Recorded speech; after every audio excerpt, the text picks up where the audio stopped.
L'annonce que ces équipes ont été formées a pris la plupart des spectateurs par surprise.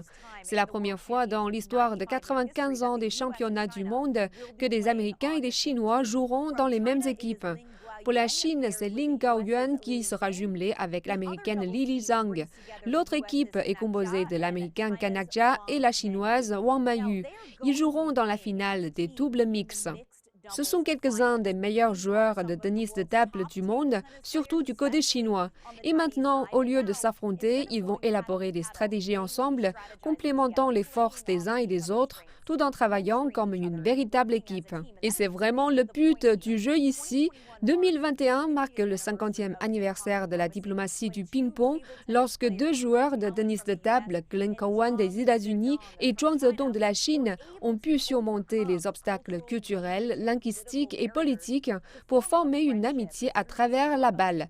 Et ensemble, ils ont aidé à faire les premiers pas dans les relations américano-chinoises en ouvrant la voie à la visite historique du président Richard Nixon en Chine en 1972. Parmi les invités du gala de dimanche soir était présent le petit-fils du président Nixon, Christopher Nixon Cox, qui a dit que malgré les tensions dans les relations américano-chinoises en ce moment, il pensait que tout défi pourrait être surmonté.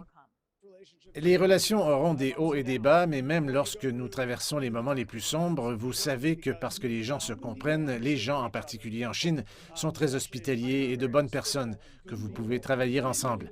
Et tant que vous gardez cela à l'esprit, que vous pouvez travailler ensemble, nous pouvons surmonter tout problème dans les relations.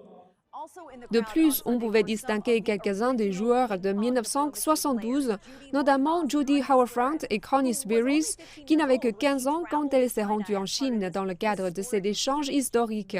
Cette annonce est particulièrement spéciale pour elle et peut-être pourrait également être un nouveau chapitre de la diplomatie du ping-pong.